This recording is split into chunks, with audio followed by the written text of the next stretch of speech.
There's a lot weighing on the hearts and minds of American Jews today.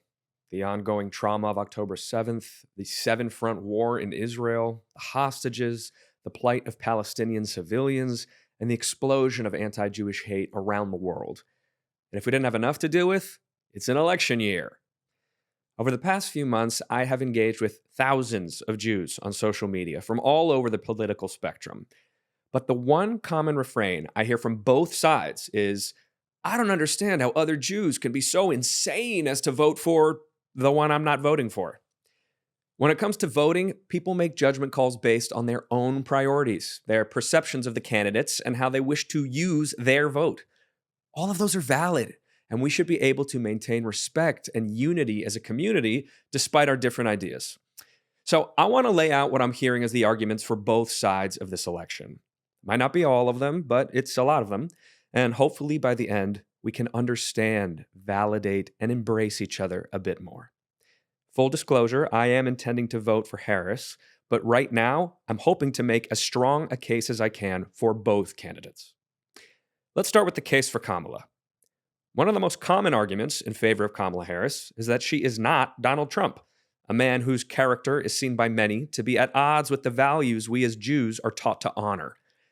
He has openly mocked or insulted nearly every race of people, women, the disabled, and yes, Jews, who, according to him, hate their own religion and need to have their heads examined if they don't want to vote for him.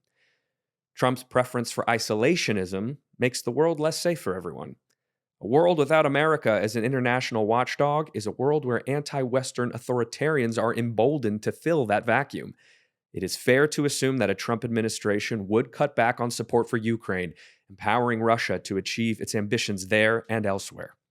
Speaking of Russia, it is literally spending millions of dollars on shell companies, fake personas, and social media content to help Trump get elected, according to the Department of Justice, which most would consider a red flag. He has repeatedly used anti Jewish dog whistles. Google his use of the coded word globalist as a starter. And he's openly befriended known Jew haters. He also recently said Israel would not exist in 2 years without him, which even pro Trump Israelis were insulted by. Although a Trump administration would undoubtedly allow Israel more free reign, is more free reign for Bibi Netanyahu's government actually a good thing? Intelligent minds can and do disagree on this. Trump openly idolizes and fraternizes with authoritarian leaders like Putin, Kim Jong-un, and Viktor Orban, whose aspirations and views on human rights are totally at odds with Western values. He will still not admit that he lost the 2020 election, nor take responsibility for his role in the attack on Congress of January 6th. Many people fear that women's reproductive rights, gay marriage rights, voting rights, and other freedoms we enjoy now will be attacked under a Trump presidency. And last, here's a short list of some of the people who worked with him in his first term who now oppose him. His then vice president, 2 of his secretaries of defense, his chief of staff, his chairman of the Joint Chiefs of Staff, his national security advisor, his communications director, his deputy press secretary, and his director of strategic communications. For many, all this is enough to not vote for Trump, regardless of who the other candidate is. But there are arguments for Harris as well. Her past record does not indicate a person who is anti-Jewish or anti-Israel. Her first piece of legislation as a senator was a bill against anti-Semitism. As vice president, she had a mezuzah on the door of her official residence and hosted more Jewish events there than anyone before her. She and her husband were an integral part of creating America's first ever national plan to combat anti-Semitism, which clearly ain't working so great right now, but they poured a lot of money, resources, and effort into trying to help the Jewish people. And if there's one thing that lets you know a government's priorities, it's where it spends its money. Her husband, Doug Emhoff, would be the first Jew to live in the White House. Emhoff is committed to using his platform for the benefit of the Jewish people. The possibilities with a Jewish voice in the White House should not be underestimated. Harris has said very clearly on numerous occasions that Hamas are terrorists that must be removed from power, that they committed horrible atrocities and sexual violence and began this war on October 7th, and that America's commitment to Israel will never waver. She's also met with hostage families and October 7th survivors, taking great care to engage with them deeply from a place of genuine compassion.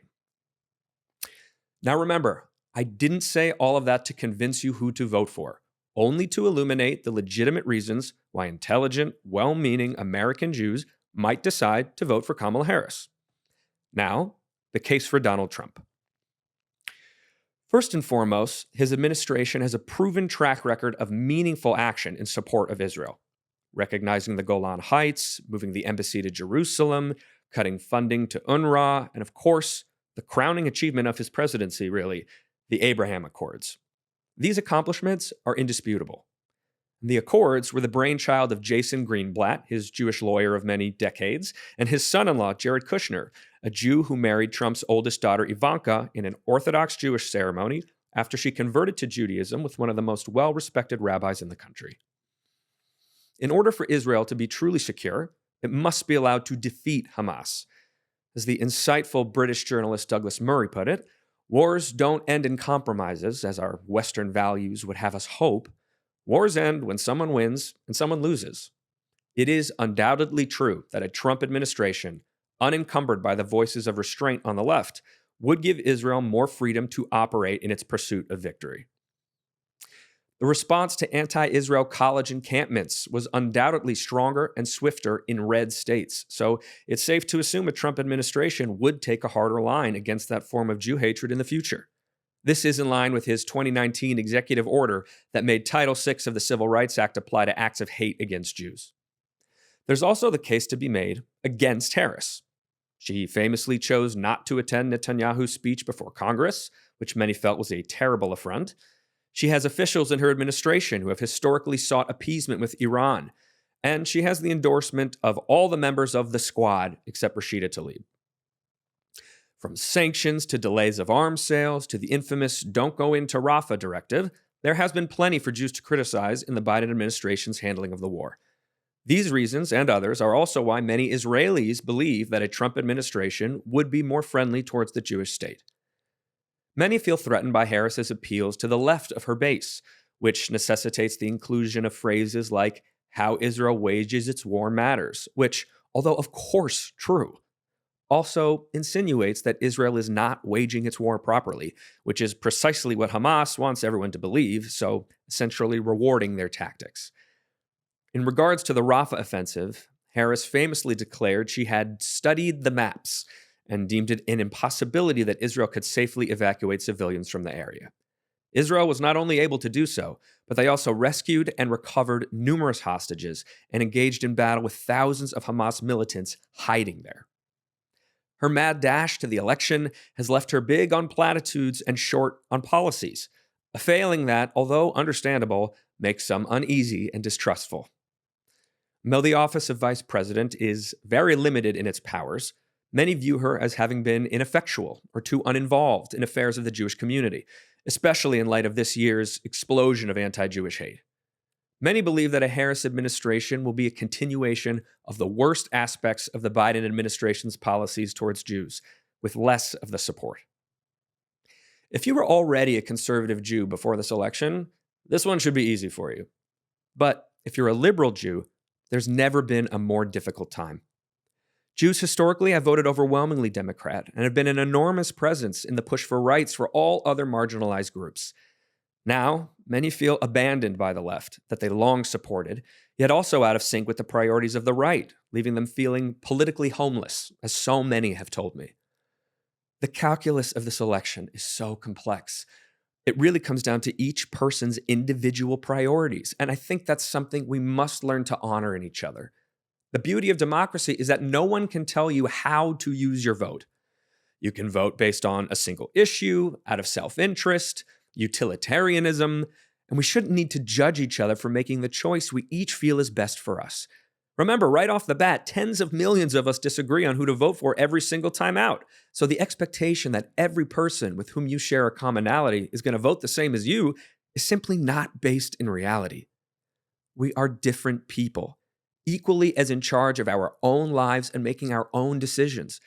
Just because someone's lived experience and priorities impel them to use their vote in a way that may be different from yours does not make them stupid or crazy. The only thing that's crazy, honestly, is expecting that every Jew should agree with you. Disagreeing is a long-standing Jewish tradition, and we must remember to embrace all that binds us together, that we are one strong Jewish community who will outlast any politician or political party, as long as we respect and love each other through our disagreements. If I've made a case for anything today, I hope it's that. This is the second episode of Being Jewish with me, Jonah Platt.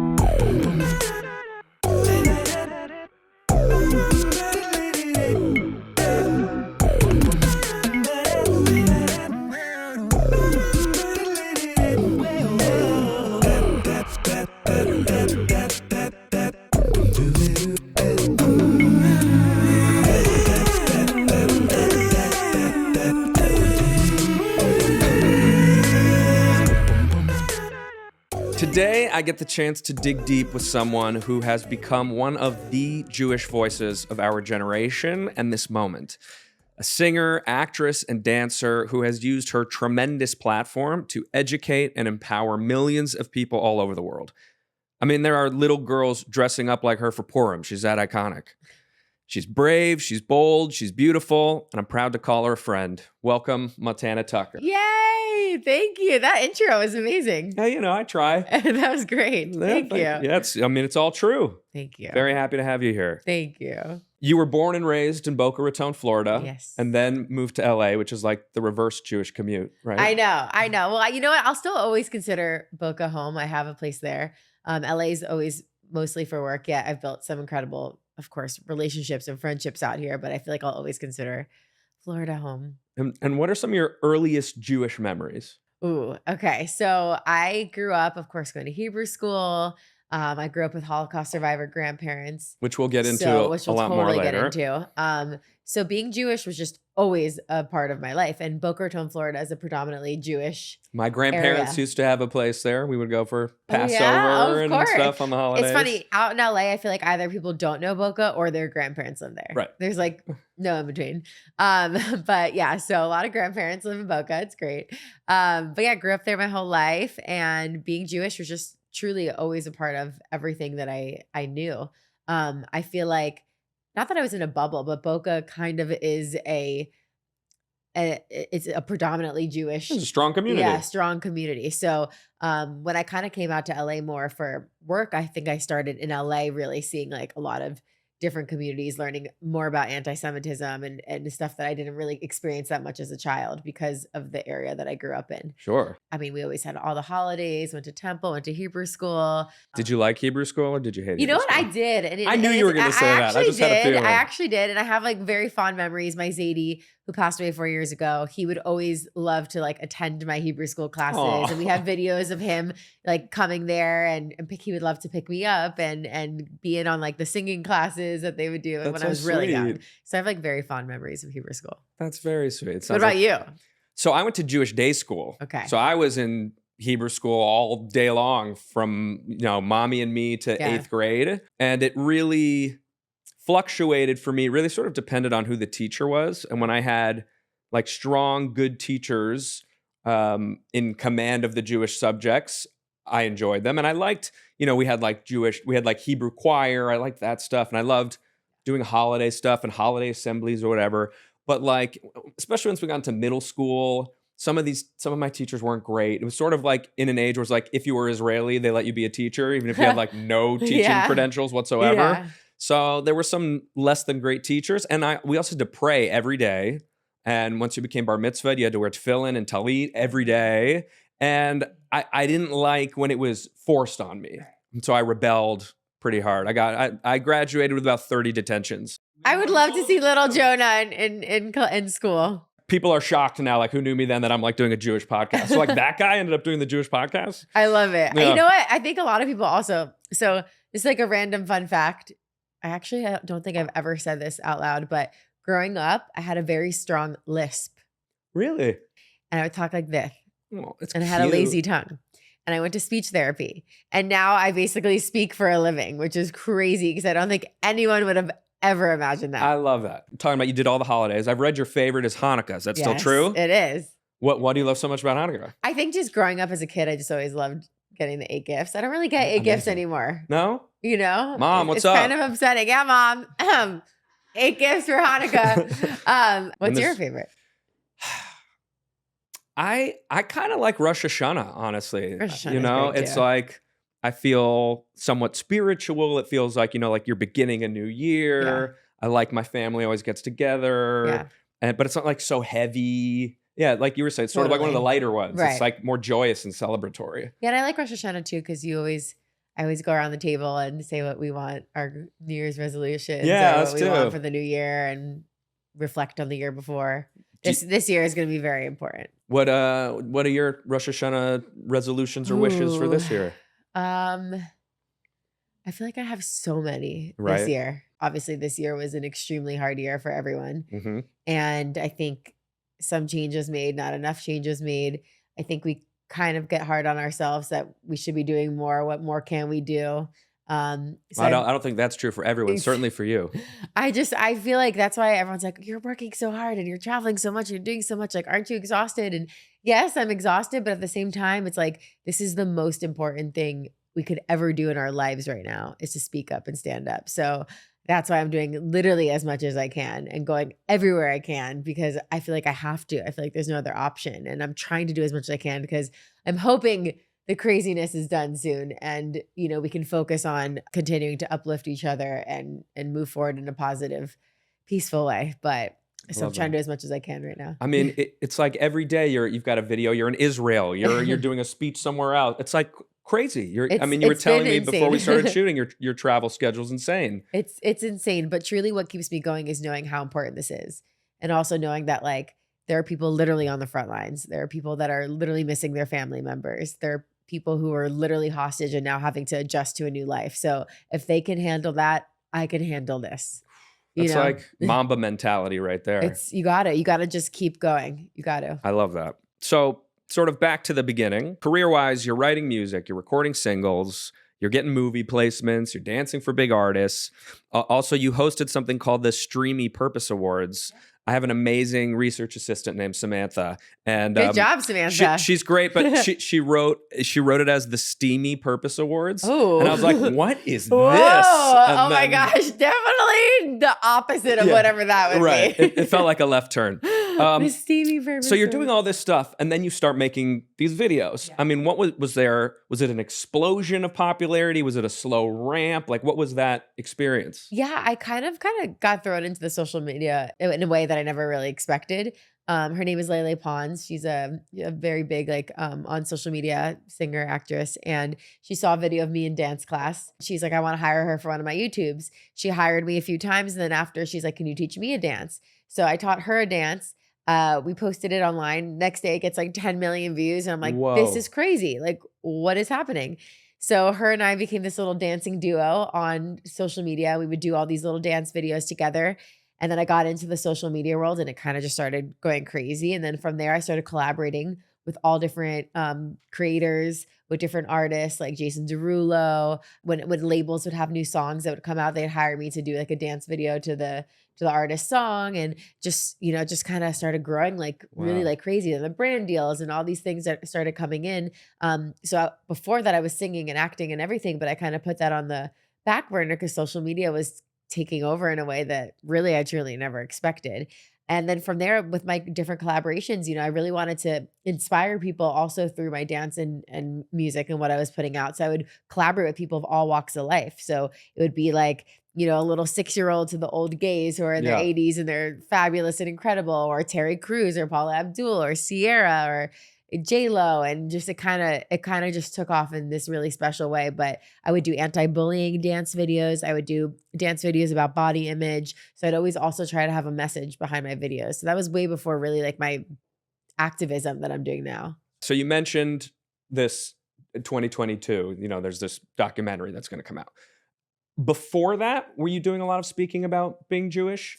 No, I mean, I not by choice or anything. I just, I grew my social media on dance and music. Like I Right. just personally never thought of doing anything until I did my Holocaust educational series, but it wasn't like I was trying to hide it by any means whatsoever. It was just I didn't even like think to use my platform for Right. that It way. was a It was just professional it was just lane. kind of going, and it was work, and I was just dancing and singing and acting, and that's kind of what I was doing. But and also like my name is Montana Tucker, so I know it's not the most Jewish sounding name, which I hate even saying that, but I say that because I know it's just stating the obvious. But I think that's also when people ask me like, "Oh, have you ever experienced anti-Semitism before?"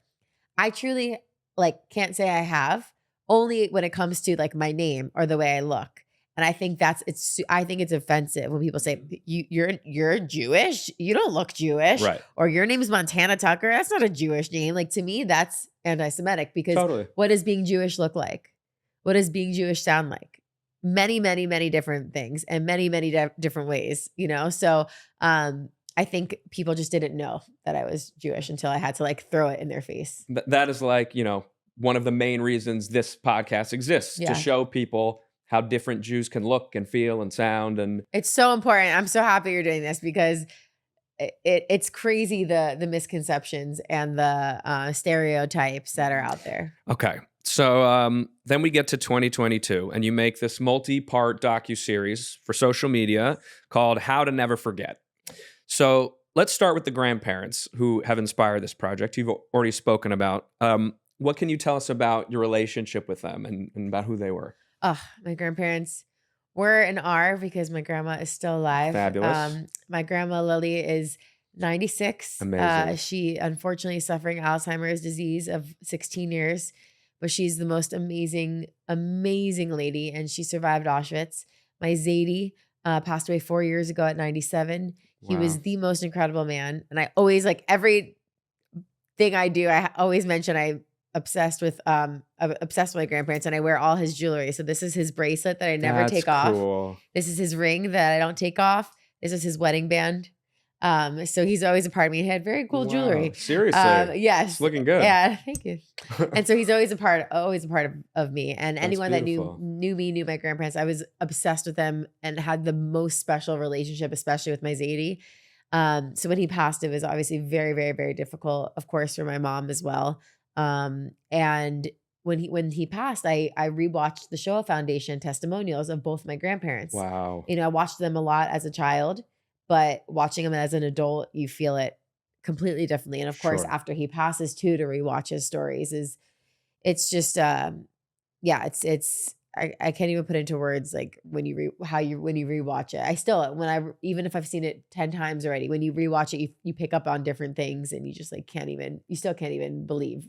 Also how relevant their stories are to today is even crazier, the parallels. But I rewatched their stories and then I was like, okay, like I got to do something with these. Like I have to do something. I just don't know what exactly. And my mom and I never went to Poland, never went to Auschwitz. Mhm. And my grandparents never wanted to go back, but they always spoke about the Holocaust. They They were open oh about it. yeah. Like my Zadie would wear pins that said "Never forget, never again," and "Survivor" every day. He would speak at all the schools in That's Florida. My Zadie would talk to literally any person he would meet and tell them that he's a Holocaust survivor and share his story. Like he was very adamant about never again and making sure people heard his stories. My grandparents are actually from Hungary and Romania. My grandma's from Hungary. My Zadie was from Romania.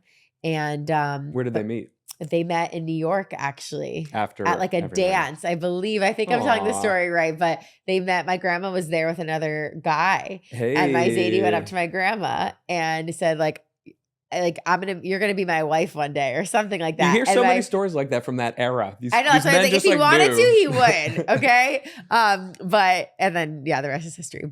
Amazing. But yeah, so I knew we wanted to do something with them, wasn't sure what. And then we talked to a bunch of people and we said, hey, like, let's go on this trip. Let's go. And at first we were just going to go to visit. And then we said, hey, I have millions of people that could be impacted by these stories. My following at the time was literally only Gen Z. Right. You know, we said, hey, Holocaust education isn't forced to being taught in every state in the US, Mhm. let alone around the world. They're genuinely, these people don't even know about the I Holocaust. know. So we ended up filming this docuseries, did it in 10 parts, made it solely for social media. Each episode was 1.5 to 2.5 minutes, easy to digest, easy to share. And we filmed it. And at the time, like, obviously we know anti-Semitism has just always existed. But at the time, there wasn't anything that like triggered me to go besides my Zadie passing and me wanting to film this. We ended up editing it, always planned to release it leading up to Kristallnacht, and coincidentally, the same time was Kanye West, all the crazy stuff with Kanye. Mm. And it was just the weirdest timing of it all. And my mom always says, like, my Zadie's with me. And that moment was like, okay, He's got his hand in it. this is why we're doing this. And I didn't think like I wasn't nervous about posting it because I was nervous about the hate I was getting or I would get. I was nervous about posting it because I'm like, people follow me to see me dance and be happy and smile and be Right. bright and vibrant. And the series is very dark and heavy and sad and I'm crying and it's not what they're used to seeing of me. So I was like, I think it's just not going to do well because people don't want to see that. That's what I was worried about. But I was like, Mhm. you know what? If it impacts one person, great. Like we just wanted to impact people. So however way it can impact, great. And then it ended up taking off in this way that I don't think I really expected, honestly. And then it took off, and then I started going around to schools to speak, and I went to the White House to have a sit down with Doug Emhoff, and we just spoke about my experience at Auschwitz, and he actually went right after me, Wow. and we spoke about his experience, and I hosted Israel's 75th anniversary. Kamala and Doug were guests and Herzog, and I was the host of the event, which was a really beautiful event. Wow, what an So this honor. is all before October 7th. Right. Yeah, and then it just kinda started slowly but surely, like, becoming a huge part of what I do and what I stand for, of course, and then, obviously, everything changed after the 7th. Right. So clearly the response from the Jewish community was Oh, overwhelmingly yeah. supportive. What about from your non-Jewish followers? You know, it was interesting, like, I definitely got some hate, like, "Oh, your grandparents should have died," like, "We're not gonna stop until you do," or, like, "I Hey, can't believe you're Jewish," or, Of course you're a Jew and you're making this about you." Like, I don't know how I was thinking that's about me. always fun. I'm in it, but, like, how is this about me? Whatever, so I got those type of comments, but Right. nothing was as bad as when I started, like, full on Israel. That was a whole other form of hate, of But course. did you hear, like, positive Oh, yeah, I mean, I feedback from heard non-Jewish from folks? not because they didn't know, like, Right. and it was really educational, and I think the way that the series was made is it wasn't so, forceful, like, I think it was really personal to me, so I think Mhm. people also felt like they could relate to it in a way, There's that because authenticity again. yes, exactly, like, it wasn't I think with a lot of Holocaust education, especially for the younger generation, a lot of it's in black and white, or they're hearing from Right. survivors who you can't understand their accents, unfortunately, or Mm. they're getting older, and it's hard to connect with them and speak to them. I mean, I say to everyone, if you have the opportunity to sit down with a Holocaust survivor, you are the Same. luckiest person in the world, Yeah. and you better stop Take everything every you're doing opportunity and you listen. can. But, for them, it's somebody that they knew from not that world. So to come in as somebody that they followed on TikTok for my dancing videos to then see me talk about the Holocaust, they were like a little bit more connected to it in a way. So the connection from the Jewish community, the non-Jewish, like a lot of the non-Jewish community was honestly overall very positive. Of That's course I got awesome. of course I got the hate, but Haters gonna the hate I hate. get now is on a is completely different. I think a lot of people don't like, a lot of people think everyone who's not Jewish, like, hates the Jews, and it's just so not the case. And that's, like, also what I try to portray in a lot of my content recently. I don't know if you've noticed, but I go out in public and I do Yeah. these videos in public because not only do they end up being powerful, amazing videos that get viewed millions of times, which is great, and we're thankful for that. The in-person conversations that I have with people or whoever I bring in to collaborate with me on the video, they're so powerful that Mhm. you actually connect with these people. Most of them, you'd be so shocked, don't even know what's going on. Right. And I think, yes, all we hear in the media and the news is how everyone's against us and how you'll get canceled if you speak out for Israel or if you're for the Jews, you're gonna get canceled. Like it's not that. Like, and I Yeah. think that yes, a lot of it is, but I think we need to show that people just genuinely don't know. And we end up having powerful conversations and then they go home and then they research and then they talk to their friends and their family. And I think we need to just keep encouraging more conversation. Couldn't agree more. And I think that's what's lacking, unfortunately, is I think people are feeling just like they have to choose a side or they have to be so angry or so negative. But I think when you educate and you actually speak, and I think that's kind of what happened with my series, it was really educational, but also really personal that Mhm. people felt it in a different way. Totally.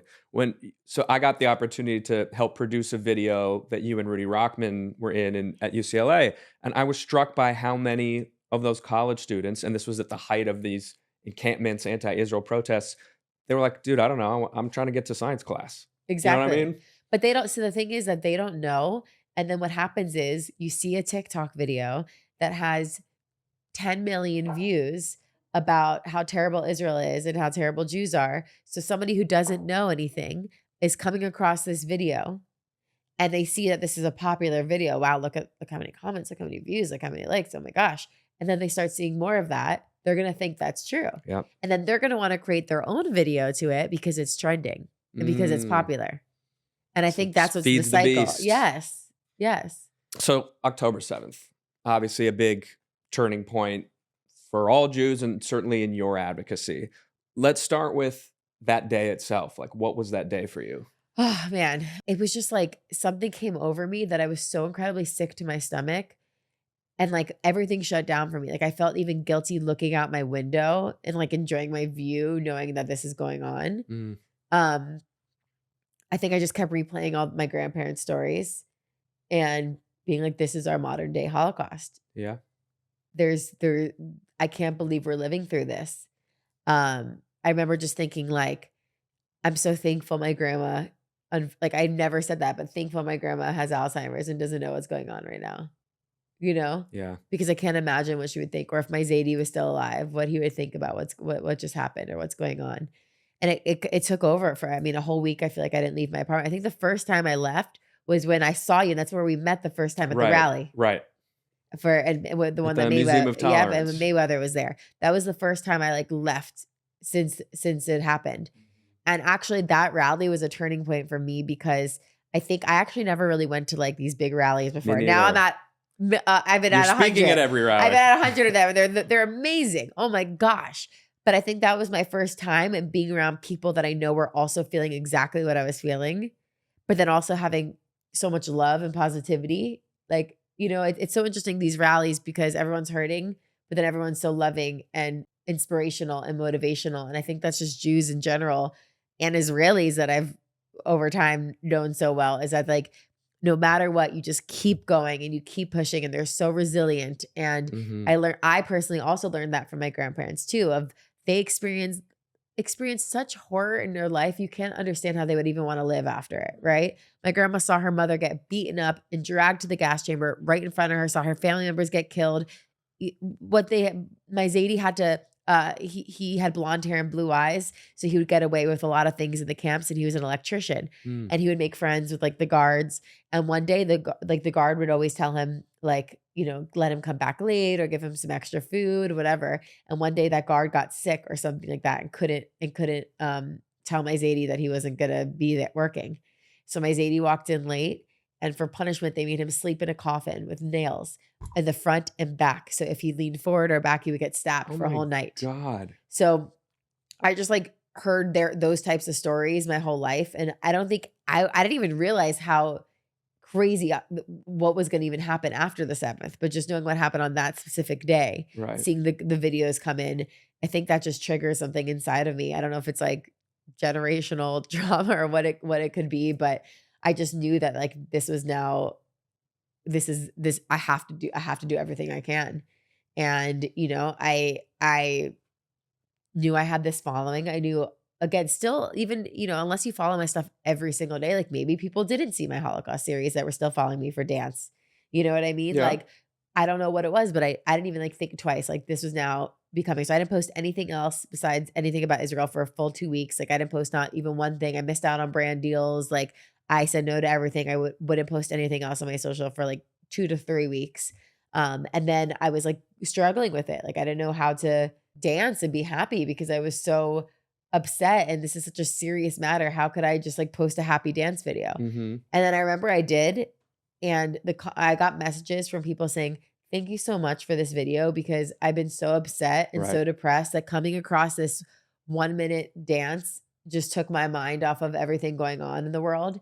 So I said, you know what? I have to keep sprinkling this in there to keep it going. But I mean, I wanted to get to Israel as soon as possible. I literally wanted to fly on the next flight, like the next day. How many times have you been there now since the I've summer? been twice since, and now I'm going 3 times in the next 3 months. Wow, So, wow, wow. yeah, it's good. So it's and I'd be there more if I could, honestly. And, I really would. I think about it all the time. That's why like I've been posting a lot about making Aliyah. Like it's not just like a post, like it's something that I do think about, but at the same time, I know there's so much work to be done here. Mhm. I feel like I Don't need go, we need you. I'm like, I think there's way more work that I need to do here before I do that. But I think eventually in my life, like I just love it so much. And everyone gets nervous about me going, and I'm like, I literally feel safer there and more at home Yeah. there, No, which is it's crazy to nobody say. giving you shit for being Jewish over there, you Literally. know? Here, like, I don't get nervous. It's more my mom, honestly, that is That's nervous. her Like, job. yeah, of course. I wear my jewelry all the time. Like, there you don't even have to think about that. Like, it's Mhm. not even like everyone's wearing it. The flag is waving everywhere. Right. You know what I mean? Yeah. And then like the last time I went there, I remember like just because you hear all the misconceptions and the propaganda about how Israel is apartheid and all these things, and you go there and you're at the beach and you see all different types of people just coexisting Yep. You get in off the plane for peace. 5 seconds, and it's Yeah, just it's as crazy. colorful as can be.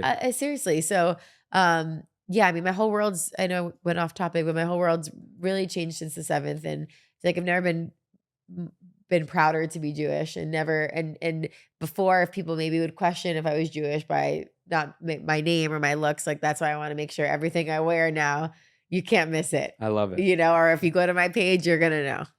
I wanna commend you for a second because what you do is not for everyone, and it's not easy, and the way that you do it, it's never about you. The way you've lifted up hostage voices and hostage family voices and survivors, and you're always platforming others and amplifying others, and it's just really, I admire you so much for that. Thank you so much for saying that. And I feel like we have to. I mean, all these things, like I'm so grateful when people say thank you to me, but truly it's like I can't think of doing anything else. Right. Like I can't even imagine just going about my days, still doing my dance videos every day, singing videos, like that to me, like I can't even imagine that being my reality right now. Yeah. Like truly, I can't. I mean, people are Um all often, well, if this were the Holocaust, what would you do? It's like we know now what we I've been would be saying this doing. to everyone lately.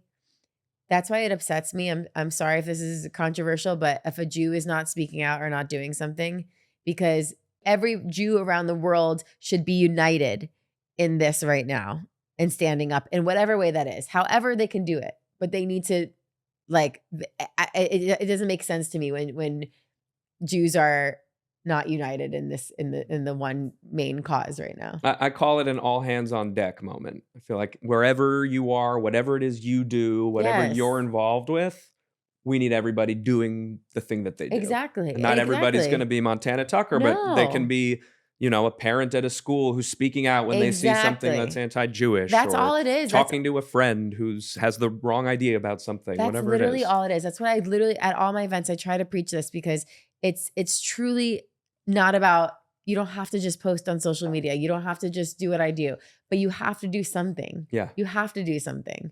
This is the time that everyone needs to stand up. So if your advocacy had like one thesis statement, like your core mission, we've touched on a lot of different aspects of it. Like, what do you say is like the essence?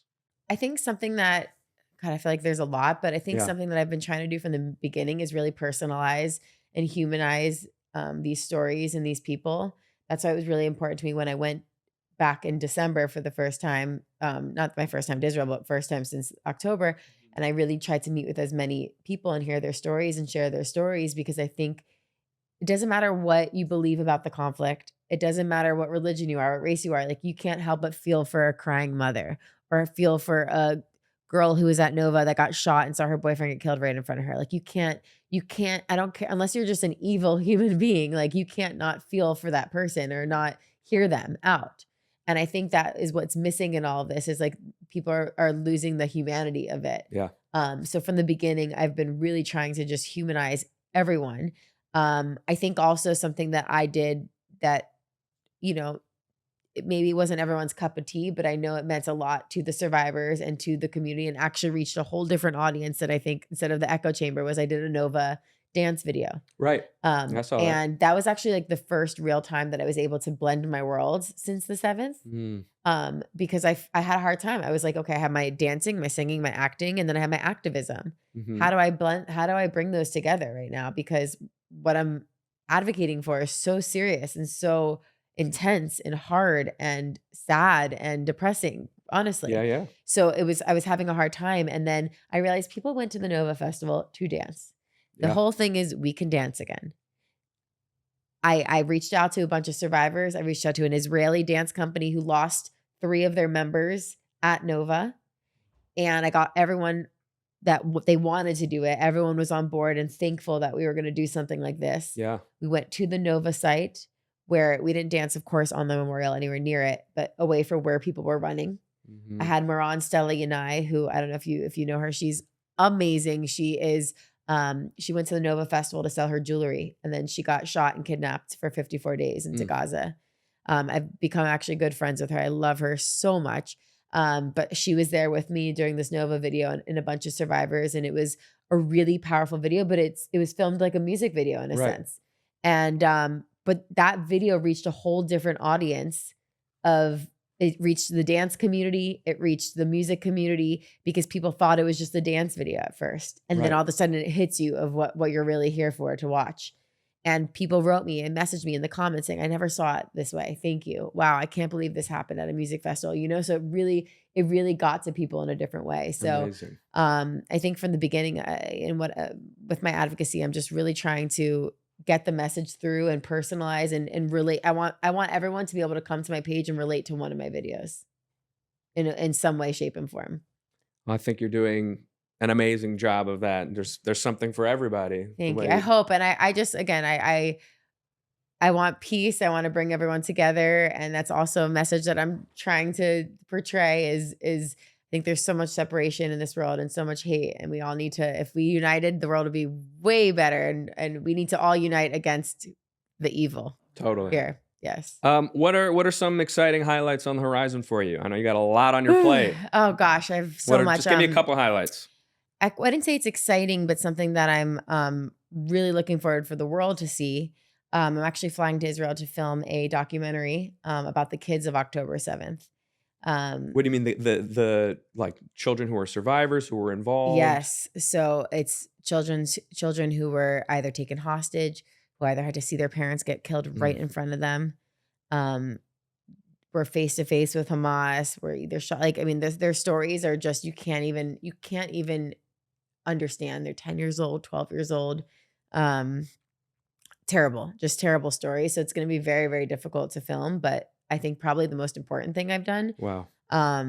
because I think they're also, for some reason, the kids on either side are always being brought up in the conflict, and I feel like people haven't really heard from the kid victims that Yeah. much. Yeah. So this is really important, and I'm honored that I was asked to do it because I know this is a big responsibility and a big like task, honestly, and I'm grateful that I was asked to do it because this is so important. And so I'm leaving in a few days to go film that. Wow. I have this movie that I'm going to be working on called The Mensch. I don't know if you've heard of that one. Hey, yeah. So The Mensch is a movie that I am producing and also acting in that Montana is going to be playing a very comedic role in. Is comedy stuff something you've done before? We thought of you right away for this part. I love it. I actually have never done comedy. So this is really exciting. And I mean, it's something for me that I feel like even this past year, I feel like I've been, and in general with my career, it's always taken me on these like random paths. And I've kind of been thrown into situations that I never would have maybe thought I would be in before. And then I do it and I'm like, wow, like this is now what I want to do. Or now this is a new lane that I want to explore. So I'm really, really excited for it. I mean, music, dancing, acting has always been like, they have been my 3 top priority passions. And of course now my activism is fully taking over. Yeah. But to do a movie about being Jewish also, and the mensch, do Yeah. you know my dog is named Menchie? I did not know that. My dog is named I Menchie love because he that. is such a mensch. Aw. So the title, when I saw the title too, I was like, okay, this is meant to be. Meant to be. Beshert. Okay, so we're gonna just wrap it up here. We're gonna deal with some questions and comments from our fans on our Instagram. All right. We saw that you were going to be the guest and left us some stuff, which you can do every week with whoever we got coming on. Okay, here's a question from Little Miss Kramer. How has the dance community reacted to you taking on a larger Jewish advocacy role? Honestly, not so well. Mm. It's been upsetting, actually. A few people that I've collaborated with for years won't collaborate with me anymore, and they flat out have told me that they, and not like in a mean way, but they just said, I'm sorry, but we can't get into that world, and we can't really touch on that. So we're going to have to stop working together and dancing together in the meantime. And it's just interesting because I've never asked them to post anything about Israel. I've never asked them to share those types of videos. We just dance together. Which means we know what that means. And I think something that like non-Jewish folks of that ilk don't understand is how intrinsic a connection to Israel is for the majority of Jewish people. That it's not some like political decision you decided to make a couple months ago, like others have made to be against Israel. Right. It's part of your identity. It's natural. It's like, Right. of course you would be a supporter of Israel. You're a Jewish person. Exactly. And that's what I So don't that's why understand. it feels like anti-Jewish. Exactly. Well, you know? yeah. And I feel like also if people really dive into my content, they will see that all I'm doing is trying to unite everybody and bring everyone together. Right. There's nothing inflammatory. You're not trying to be polarizing or divisive. No, I've never said one negative thing about Palestinian people ever. And I never would. Right. That's just, I mean, it's just not what I'm about and what I'm standing for. I would love everybody to be together. Yeah. That would be the dream. Yeah, I saw you posted yesterday with that Israeli-Palestinian boy band. Exactly. I So mean, cool. they're the prime example of everything that I stand for. That's why when I found out about them, I was so excited to meet with them because I think it's incredible. And they actually formed this band way before October 7th. So it's really interesting it was interesting to speak with them and literally sat down with 2 Palestinian young men and they were sharing their version of everything and we were talking. We had beautiful conversations. And I think that's what also needs to happen. And unfortunately it doesn't happen. But I think if anyone really sat there and looked at my content, they would really realize what my message is. And it's not to be pro-Israel, anti-Palestine, or against the Palestinian people at all whatsoever. It's about how do we bridge the gap? How do we all come together during this time? But also the anti-Semitism needs to stop. Yeah. They need to realize this is a real thing that is happening right now. Yeah. It's not just made up. And it's affecting me. It's affecting everyone, and also like when you talked about the hate that I did not really get from the Holocaust series, but I'm sure you understand the hate that comes with posting now is Anything insane. you post now. It's insane. I mean, death threats every single day, multiple times a day. They say stuff about my mom, about my grandma, about my family, about my, it's crazy. So it's not the easiest thing, but it doesn't matter because it's necessary. It's necessary. Yeah, you got to do what you got to do. Of course. No matter what. Haters going to hate, Haters going to hate. Sean's Lost It asks, what's your favorite Jewish deli in Boca? Ooh, favorite. There's a place called 2J's. I just feel like it's like the OG like Jewish deli. 2J's? 2J's. 2J. TOOJAYS. 2J's. Okay. 2J's. And my Zadie loved 2J's. So I like 2J's.